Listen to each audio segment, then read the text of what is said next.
What's going on? It is Ash here coming at you today in Clash Royale. As you can see, I'm at 4,004 trophies. It feels a little weird, gotta be honest with you guys. This is, of course, the first season where the floor to the resets after the season is over has been increased from 3,000 to 4,000 trophies. So as you can see here, I'm kind of near my personal best, floating around exactly where I was a few days ago when the season ended. It's kind of strange. It actually leaves you in somewhat of a no man's land in terms of, just an absolute grind, because there's no climbing up that ladder again before it falls over at the end of the season. Now, time will obviously start to auto-correct that as people get more competitive. Naturally, the inflation will continue to rise and rise and rise, similar to what we've seen over the last 4 years in Clash of Clans. But today's episode is going to be focusing on the HOG cycle deck, guys. It's been a while, and if you don't have Princess already, for those of you who might be asking,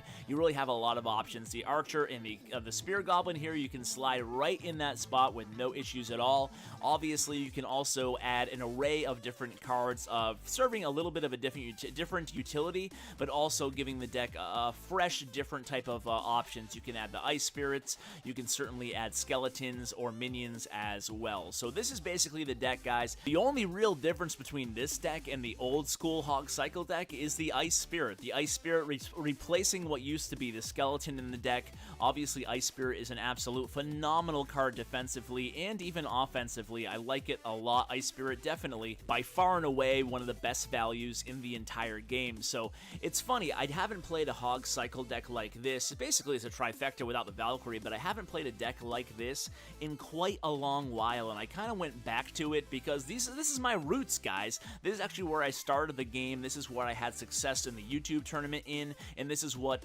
beat out the other YouTubers and allowed me to make the main stage in the Helsinki tournament. Now, all of you probably know I didn't do that well once I actually made it to the final 8, but hey, I got there using this deck, a HOG cycle deck, only subbing in the Ice Spirit for the Skeletons, like I mentioned earlier. And you know what? In the current meta, for whatever reason, this deck is holding up very, very well. Now, I played it both on this account and my free-to-play account. So what I'm going to do in today's episode is show you a couple replays here.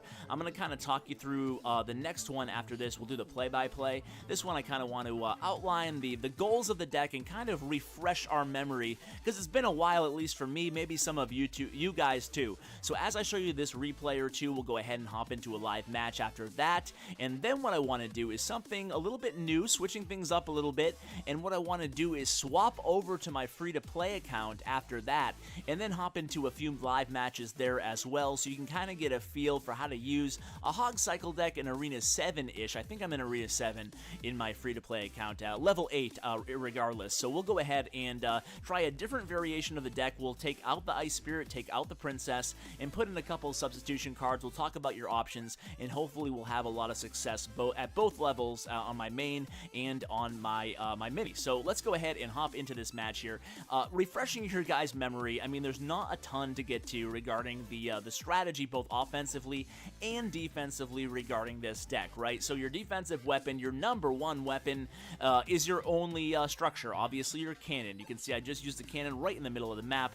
Now, the cannon, oftentimes, you're going to be using it to distract giants. Given the current meta, giants are absolutely everywhere, so obviously any tanky unit, whether it's a giant or a P.E.K.K.A. or anything, really, even obviously a Hog Rider deck, the cannon is your number one weapon, so you really need to learn how to time the cannon properly. Make sure you're always there when the opponent plays that Hog Rider or that giant. Whenever you learn what the opponent's deck is and what they're trying to do, you have to be smart and adjust defensively with this deck. It's certainly not a one-size-fits-all formula. Oftentimes, you're going to be combining the cannon usage with the mini P.E.K.K.A. to take down those tanks or even the Hog Rider. So offensively, obviously, you have a lot of options as well. After the 1 minute mark, you can go ahead and start putting the Princess on the bridge. As you see, I'm doing that right now, just chipping away at that tower, because oftentimes when you're playing a HOG cycle deck, when your opponent knows that you have the HOG cycle and they have a structure, in this case it's the Inferno Tower, they're going to be ready. A good player's always going to be ready with that Inferno Tower every single time I play the HOG.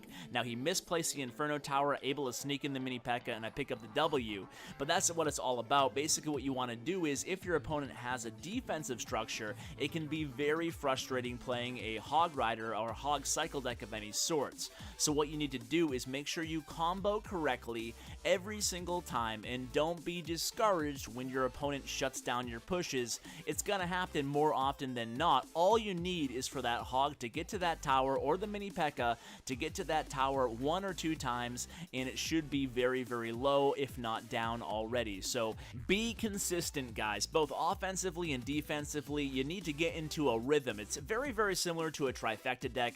As I mentioned earlier, obviously the Valkyrie only piece, missing piece, so to speak, of the actual trifecta in this deck. So that's basically what you're trying to do. You have the mini P.E.K.K.A, you had the Musketeer. The Musketeer obviously incredibly high point damage. You need the Musketeer defensively, and smart placement on the Musketeer is absolutely crucial. Again, you can see on the screen right now, I was able to place the Musketeer right in the perfect spot so that she was able to take down Sparky and the Princess without suffering any damage to my left tower there, and then I was able to sneak in that Hog Rider. So the number 2 thing that's very, very important offensively when you're playing a Hog Cycle deck is keeping very, very close tabs on your opponent's elixir at all times. I mean, I can't overstate that enough, and obviously the more reps you get in with a deck like this, the better you'll be at kind of accurately timing your Hog deployment.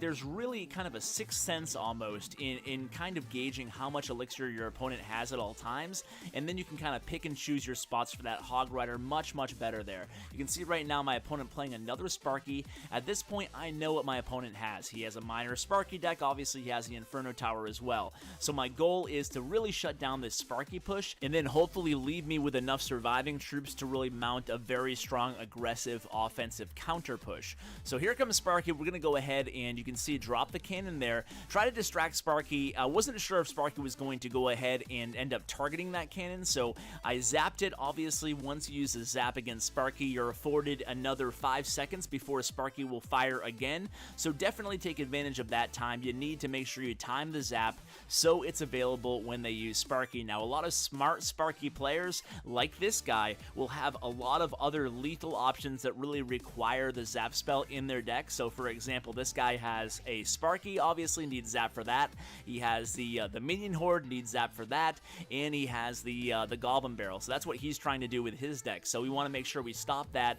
Always try to counter the Goblin Barrel with something, whether it be zap or Ice Spirit. We have a lot of options in this deck, even if you have to use your goblins on the tower, just to give those Goblin Barrels something to hit other than that tower. It's all a-okay with this deck defensively. So that's the good thing about this deck. It has a lot of defensive weapons, and this deck is surprisingly really, really effective defensively against those very heavy decks. I remember against the PPP decks with the P.E.K.K.A Prince and Dark Prince, these decks really held their own absolutely beautifully. You have enough small HP units that are fast moving and just do really well and shine against those really heavy decks that you wouldn't think you'd have a great chance against.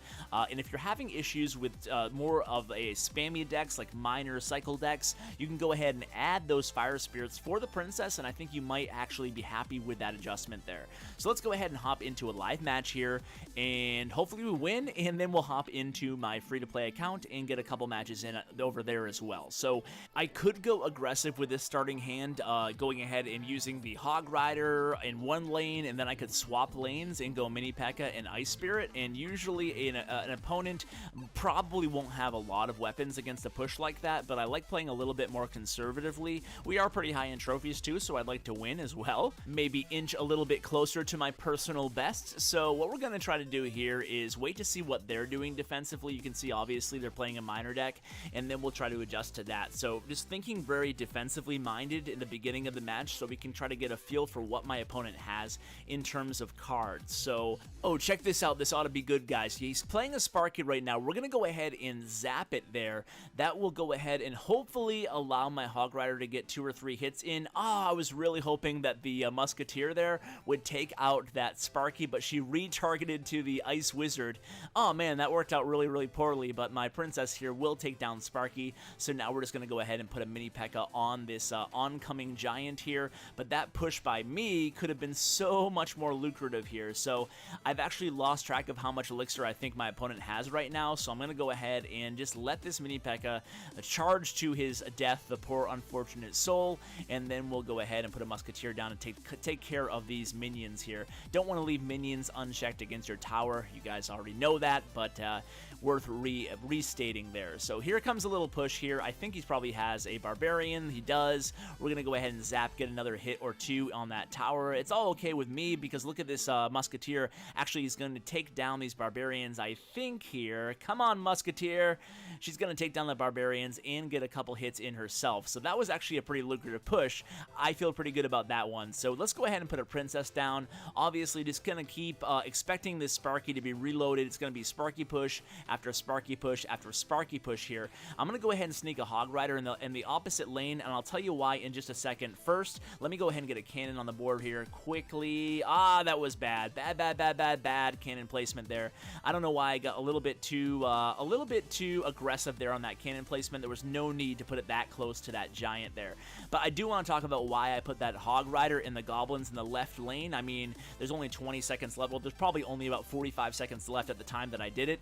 There's really no reason to get a lot of damage done on that left tower when I'm really trying to focus on getting that right tower down. But when you expect a really big push coming in one lane, it's often a very good idea to make an aggressive, fast-moving push in the opposite lane, even if you don't necessarily want to take down the tower. I mean, obviously, you always want to take down the tower, but even if that's not your big priority at that point in the match, what it does is really disrupts the opponent's push in the lane that they're coming at you with all those heavy troops, and it causes them to have to play or expend some elixir defensively in the other lane, and that's what you want to have happen because there's no way defensively you can keep up with a really big push that started way back from behind the opponent's tower. So you can see basically just chipping away with the Hog Rider there, and we were able to pick up the win there again. So let me go ahead and switch accounts, and I'll be right back to you guys. Alright guys, we are back on my mini account here, dusting this bad boy off. It's been a little while, admittedly, since I played this account here, but I've made a couple adjustments. As you can see, I have Fire Spirits and I have the Elixir Collector. Now, if you don't want the Elixir Collector in a cycle deck, obviously it makes things run a lot faster, but obviously you have to be skilled at getting that Elixir Collector on the board, especially during the first 2 minutes. Obviously, it is valuable still during the last minute of a match, so you can go ahead and switch out the Elixir Collector for a skeleton if you want to make it super cheap. And if you have Ice Spirit, play Ice Spirit by all means in either the Fire Spirit spot or the Elixir Collector spot. Ice Spirit is definitely a very powerful card, especially in this deck. So I'm going to go ahead and cycle to my Elixir Collector here, and going up against the level 9, but that's pretty much what we expect at my free-to-play account. It seems like everybody is level 9 around here in, I think I'm in Arena 7. I didn't even look at my trophies. I think I'm in to around 2,200 cups or so we'll have to take a look after this match. But basically what we're trying to do here is, we're trying to stop this giant from absolutely destroying me here. He's going to get a few hits in. He actually get a lot of damage done, but I actually am okay with this. I probably should have played those goblins on that night, but the idea here is I'm going to go ahead and build another Elixir Collector, and this should set me up very nicely in terms of the next minute or so of the match. I should have a very significant elixir advantage, or at least the next 30 seconds of the match. So let's go ahead and try to get a real monster push going in the right lane. I'm gonna have to play the mini P.E.K.K.A here. I have no slow cards right now in my hand, so we're gonna have to do this a little bit unorthodox here and play the musketeer up here and then sneak the Hog Rider in right now, and then here come the goblins, and let's see what he has to answer this. If he has a fireball, it would be very well played, but it looks like he does not. So I'm gonna get a few hits at least on this tower here and hopefully stop this little counter push from even happening at this point. So I'll take it, I guess, but I would have liked a lot more damage done to that right tower given my elixir advantage. So let's go ahead and get a mini P.E.K.K.A over here, try to sneak in the mini P.E.K.K.A and some goblins. I do have the zap spell, so if we can get this, nope. It looks like we're not going to get it. I was going to say, if we can get the Mini P.E.K.K.A onto that tower, even for one hit, that will take down about half the tower's HP. So that did not happen. So we're going to go ahead and reload this Elixir Collector instead. I have no idea where I played the Elixir Collector over there. That was a bad play by yours truly. It's going to kind of pigeonhole where I can put this cannon. So at this point, we're going to play a little bit of defense in the right, and we're going to sneak in the Hog Rider into the left. Again, I expect another big push coming in the right lane. You can see that he's probably has his Giant on tap. There it was. So that could have been so much worse. I mean, picture Barbarians in the right lane and on top of everything that he already has. So that could have been disaster. That's why we push in the opposite lane defensively to actually help us out in the right lane. So that's very, very important to grasp, especially as you progress further and further up the ladder in this game. Oh, by the way, guys, I did want to mention something that I think could be absolutely huge for all of you guys who participate in my daily Twitter tournaments. I can't make an official announcement yet, but I am very confident that I have finally found somebody who's crazy enough to sponsor yours truly on those Twitter tournaments. So if things do pan out, I could be hosting much more expensive and bigger tournaments on a daily basis with special events on top of that. So guys, I am really, really excited about this. We'll have to wait and see. Maybe next week this announcement will come. I expect maybe mid to late next week, and if so, this could be a game changer for me and for all of you guys who play in my tournament. So this match here kind of getting away from me at this point. Only 24 seconds ticking off the clock right now. I really just want to focus defensively and take the draw at this point. I don't think I'm going to be able to mount a very strong push with only 10 seconds left, and I have to stop this Giant coming at me. In the meanwhile, when a Giant's coming at you, always try to pull him to the opposite tower using a cannon, obviously, and then using some defense on the opposite side as well. You can see kind of got a hog to the tower at the very end there, but the seconds were ticking off the clock, and it's going to be a draw. So let's go ahead and get one more match in, guys, and then we'll call it an episode. So just to kind of wrap things up about the Twitter tournaments, for those of you who don't know, I host daily Twitter tournaments. I've probably mentioned it about 1,000 times now on the channel, but essentially you guys can join if you just follow me on Twitter. If you don't have a Twitter, just create an account. It's free. It's pretty easy. Just make sure you ask your parents' permission if you're a minor, and follow me at clash_with_ash, and every day at a certain time I post the tournament information. So as I'm talking to you guys, I totally botched this defense here. I'm going to go ahead and scramble, and actually things did not end up nearly as bad as they could have there. So let's try to get a push going in the left lane. So anyway, follow me, clash_with_ash, and every day for the month of September, it's 5 p.m. Eastern time. Every day for the whole entire month of September, I host these daily tournaments. Right now, it's $10 tournaments, 150-man tournaments with 60 cards to the winner. And like I said, hopefully sooner rather than later, we will have a big increase in those tournaments. So definitely stay tuned, and I hope to see you guys there. I absolutely love when you guys tweet me your results. I don't know why, but it actually it kind of livens up my workday. I'm not able to participate for the most part because I'm actually working during those times, but I really enjoy seeing your guys' tweets, thanking me or complaining or whining about how bad you did or how well you did. So either way, it's actually fun to engage with you guys on a daily basis throughout these Twitter tournaments. I'm actually really happy with the idea, and I'm happy how things are coming along. So back to this match here. You can see I'm still struggling defensively, but my opponent, I think I'm going to be able to crack what they're trying to do here, because basically they're trying to counter my hog pushes with a minion horde, and if I can just time these fire spirits correctly behind my hog rider, I should be able to get to that tower and take it down. I feel much better about this match than I did the last match. The last match, kind of a 2020 hindsight here, guys, I probably should have focused on the opposite tower a little bit more often rather than just hammering away at the right tower. Sometimes you just got to switch things up. Definitely recommend that if you're going to try this variation, which is technically a 4.0. This is my fourth variation that I've played of a hog cycle deck. Obviously, it's a little bit different depending on if you have money to spend or if you don't. And let's go ahead. Oh, I thought I was gonna get that tower down there, but Minion Horde did not die on the first shot there with the zap. So let's go ahead and put a cannon down over here. Oops. Let's put a Hog Rider, a Mini P.E.K.K.A, anything to distract these goblins. Do not want to lose this tower at this point. That was very, very sloppy. Let's get fire spirits. Now, this should be it. See? Fire spirits onto the minions, down, tower down. That's the combo we were looking for. It's a shame we didn't get it off sooner, but that's all that counts. Now let's kind of build at this point. I'll put a cannon over here, elixir pump over there, and we should be good to go. Hog Rider right. Oh, that was very sloppy again. Jeez, I'm doing too much blabbing, not enough concentrating on the game. That could have been a tie right there if those goblins had had a few extra seconds to whack my tower there. But hey, a win is a win, guys. So before we end today's video, let's go ahead and move on to the CWA community corkboard. Hey there, Ash. I thought I'd try out this new voice memo thing. Hey, could you please follow me on Twitter at CAFrogsClan? Thanks a lot. Alright guys, let's give this guy a follow on Twitter at CAFrogsClan. Thank you. If you want to leave a shout out or a message or a question or a critique or a comment for me via video message, go ahead and email me the file at cwabasedesign@yahoo.com. Guys, thanks for staying all the way till the end. I really appreciate it. And as always, take care, guys.